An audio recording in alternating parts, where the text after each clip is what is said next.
റോമാക്കാർക്ക് എഴുതിയ ലേഖനം 10-ാം അധ്യായം 17-ാം വാക്യം ഇങ്ങനെ വായിക്കുന്നു: ആകയാൽ വിശ്വാസം കേൾവിയിൽ നിന്നും, കേൾവി ക്രിസ്തുവിനെക്കുറിച്ചുള്ള പ്രസംഗത്തിൽ നിന്നുമാണ് ഉണ്ടാകുന്നത്.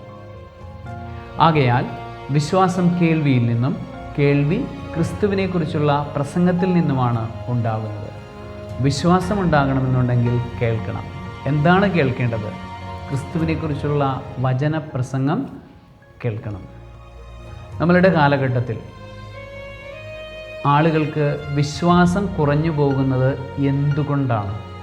അതിൻ്റെ കാരണം ദൈവവചനം കേൾക്കാത്തത് കൊണ്ടാണ്. നമ്മളുടെ കുട്ടികൾ ഒരാഴ്ചയിൽ എത്ര മണിക്കൂർ ദൈവവചനം കേൾക്കുന്നുണ്ട്? അവർ കേൾക്കുന്ന ഒരുപാട് വിശേഷങ്ങൾക്കിടയിൽ ഒരുപക്ഷെ മണിക്കൂറുകളോളം ഉണ്ടാകാം അവർ പഠിക്കുന്ന കാര്യങ്ങൾ. പക്ഷെ അതിനിടയിൽ എത്ര മണിക്കൂർ സമയം അവർ വചനം കേൾക്കുന്നുണ്ട്? ഇതനുസരിച്ചിട്ടായിരിക്കും അവർക്ക് ദൈവത്തിലുള്ള വിശ്വാസം വളരുന്നത്. ഓരോ മാതാപിതാക്കളും ശ്രദ്ധിക്കേണ്ട വലിയൊരു സംഗതിയാണ് മക്കൾ വചനം കേൾക്കാനായിട്ട് സമയം കണ്ടുപിടിച്ചു കൊടുക്കണം. അല്ലെങ്കിൽ വചനപ്രസംഗ വേദികളിലേക്ക് അവരെ കൊണ്ടുപോയി ഇരുത്തണം. അതുമല്ല എങ്കിൽ വീട്ടിൽ തന്നെ വചനം കേൾക്കുവാൻ, വചനം പഠിക്കുവാനുള്ള അവസരങ്ങളും സമയങ്ങളും നിശ്ചയിച്ച് കൊടുക്കണം. നിങ്ങൾ തന്നെ അവരോട് വചനം പറഞ്ഞു കൊടുക്കുക. വചനം അപ്പാടെ ദൈവവചന പുസ്തകത്തിൽ നിന്ന് വായിച്ചു കൊടുക്കാമെങ്കിൽ അത് നല്ലത്. ഇനി അതുമല്ല എങ്കിൽ നിങ്ങൾ തന്നെ ഇത് പഠിച്ച്, ദൈവവചനം പഠിച്ച് നിങ്ങളുടെ നാവിൽ, നിങ്ങളുടെ സംസാരത്തിനിടയിൽ ഈ വചനം മക്കളോട് പറഞ്ഞു കൊടുക്കുക. ഇടയ്ക്കിടെ ചില വചനങ്ങൾ ആവർത്തിച്ചു കൊടുക്കുക. ചില സംസാരത്തിനിടയിൽ വചനങ്ങൾ ആവർത്തിക്കുക. പ്രാർത്ഥനയ്ക്ക് വേണ്ടി നിർബന്ധിക്കും. മക്കളെ വാ പ്രാർത്ഥിക്കാം എന്ന് പറയുമ്പോൾ ഒരു വചനം കൂടെ അതിലോട് ചേർത്ത് വയ്ക്കുക. നിങ്ങൾ നിരന്തരം പ്രാർത്ഥിക്കുവിനെന്ന് പൗലോസ് അപ്പോസ്തലൻ പറഞ്ഞ ആ വചനം കൂടെ അവരെ ഒന്ന് ഓർമ്മപ്പെടുത്തുക.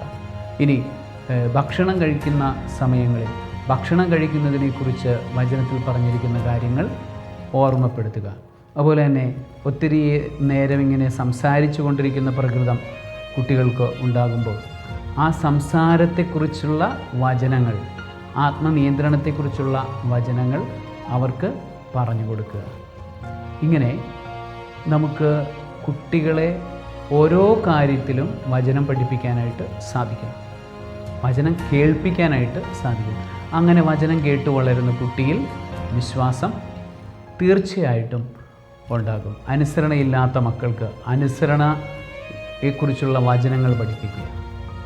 സ്നേഹമില്ലാത്ത മക്കൾക്ക് സ്നേഹത്തെക്കുറിച്ചുള്ള വചനങ്ങൾ പഠിപ്പിക്കുക. സ്വാർത്ഥമതികളായ മക്കളോട് സ്വാർത്ഥതയെക്കുറിച്ച്, സ്വാർത്ഥത വന്നാൽ ഉണ്ടാകുന്ന ദൂഷ്യഫലങ്ങളെക്കുറിച്ചുള്ള വചനങ്ങൾ അവരോട് പറഞ്ഞു കൊടുക്കുക.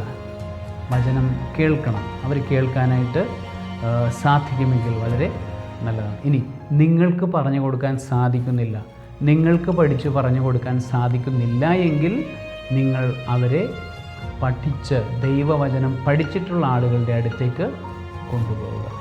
അവരെ അവിടെ ഇരുത്തി വചനം പഠിപ്പിക്കുക, വചനം കേൾപ്പിക്കുക.